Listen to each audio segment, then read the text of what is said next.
Ito talaga yung pinakamasakit pagdating sa relationship. Yung bang imbes na matagal na kayong nagsama, umabot na kayo ng ilang taon, ilang pagsubok na inyong nalampasan sa iyong relasyon, pero dumating ang pagkakataong nahantong kayo sa hiwalayan. Nag-break up kayo. Hindi mo maipapaliwanag kung bakit kasi ginawa mo naman yung lahat. Minahal mo naman siya, binigay mo naman sa kanya ang lahat ng effort. Minahal mo siya ng totoo. Wala kang ibang tinitingnan kundi umiikot lang ang mundo mo para sa kanya. Pero ang pinakamasakit, hindi pala siya ang para sa'yo. Hindi pala siya ang tinadhana para sa'yo.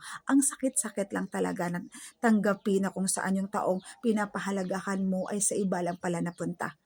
Pero talaga sinasabing wala sa panahon, wala sa ilang taon kayong nagsama, kung hindi talaga kayo itinadhana, wala talaga kayong magagawa. Kailangan yung bitawan ang isa't isa.